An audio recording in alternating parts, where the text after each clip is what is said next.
And now for the Q&A. Today, Christy has a question for you. Hi, Christy. Christy says, hi, Ethan. Do you have any new fun recipes you want to share, or products you're using, or things you're liking that might inspire someone bored with their own cooking? Maybe that someone is me. Thanks so much. You know, Christy, I've been loving tahini lately. And honestly, when I think about tahini from like a Mediterranean grill, I think I don't know if I want to eat that. It's probably full of fat. The way I make it is I get one of those, I go to the quote unquote health food store, and I get one of those non-processed jars of tahini, which is just ground up sesame seeds, where you can see the separation of the oil. I pour the oil off and I scoop out some of that tahini. So already I've reduced the fat a little bit. And then I mix it with crushed garlic, lemon juice, and some sparkling water. I don't know why I mix it with sparkling. One time, Alon Hall was at my house cooking, and he made some sauce using sparkling water. And I don't know for sure that it added anything to the sauce because he blended it and probably destroyed the carbonation, but it seemed fun. So now I'm using Perrier in this tahini sauce. I bet some chef could explain why that's done. I don't know.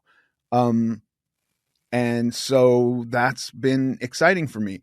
It has more fat than if I didn't have the sesame paste in it, but it's not as fat as it doesn't have as much fat as what, when you get tahini in a real, like a Lebanese restaurant, it's got olive oil. They're not pouring that sesame oil off of it. So that would have more fat. This is pretty low fat tahini, and I can put that on just about anything and be super, super happy with it. I love that. I love this question because, you know how you can just get when you're trying to, even if you're cooking's the wrong word, but even if you're humming along on your plan, you can get in a little bit of a rut.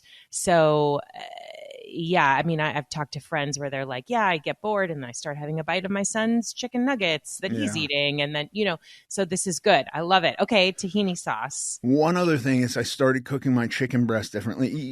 This is not super exciting. It's still a chicken breast, but for a long time when I was meal prepping, I would just boil a bunch of chicken breasts, and I had a way that I did that where they stayed pretty juicy. And I never really like to cook chicken breasts in other ways because it can dry out. So now I take the chicken breast out of the fridge and put it in a warm salt bath for 15 minutes. That brings the chicken breast up to room temperature.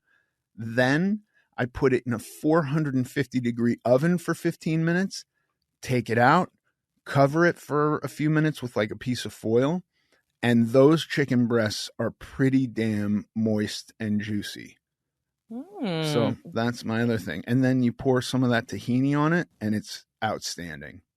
Okay, wait, really quick. Salt bath, a warm salt bath. What is that? Just a bowl of warm water that has salt? Yeah, literally. Okay. Just a bowl of warm water. It's like a brine, but, is it really doing... I don't know that the salt's getting in there in 15 minutes. Really, I'm adding the salt in case it's getting in there.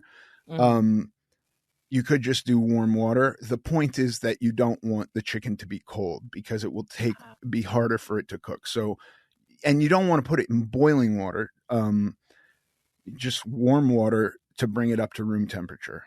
Got it. Okay, cool. Look at these cooking tips from Ethan. Love it. I love this question. And thank you for that. I'm going to try your tahini as well. Yeah, so I've been putting that on everything. Everything. That's great. Awesome. Well, thank you for that, Ethan. And thank you for the question. Anybody else out there with a question? We'd love to have it. You can email us at americanglutton.net.